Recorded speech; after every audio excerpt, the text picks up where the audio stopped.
area incredibly well. And can I start with that? Just describe to us the terrain and this part of Nepal and Tibet that we're talking about. So you see, this is like, imagine Tibet, the plateau, and the Himalayas, from where all these rivers snake through and then flow down into Nepal.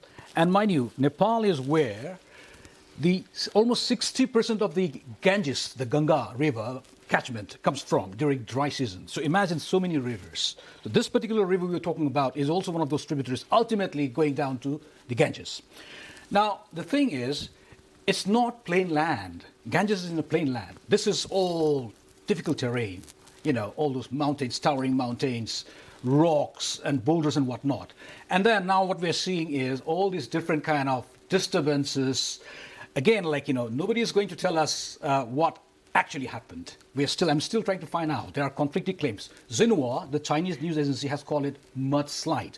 Now, that is slightly, you know, we are still wondering what that means. But there are conflicting claims to what actually happened. Can I just get you to back up on that? Why will there be these conflicting claims? Why might we not ever know what's actually happened here, Nathan? First of all, you know, it's a very difficult terrain. You know, you don't know. It's very remote.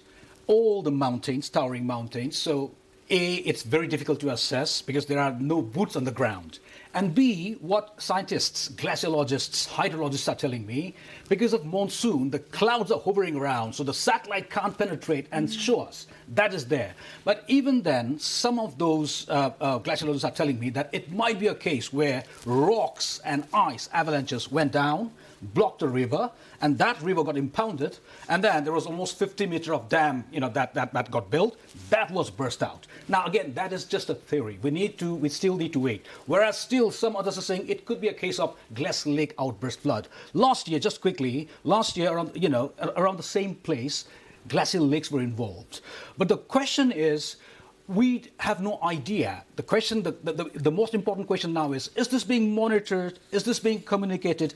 That is the big question now. Whenever things like this happen, these are the questions that come up. When you mentioned last year, we should remind our viewers 18 people died after a glacier burst on the Chinese side of the border, right? That's what happened last year. So how much communication is there going to be right now between the Nepali government and officials and the Chinese?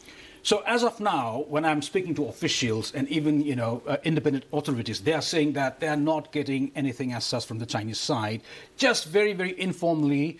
And they are saying that it could be the case of ice and rock avalanche. It could be.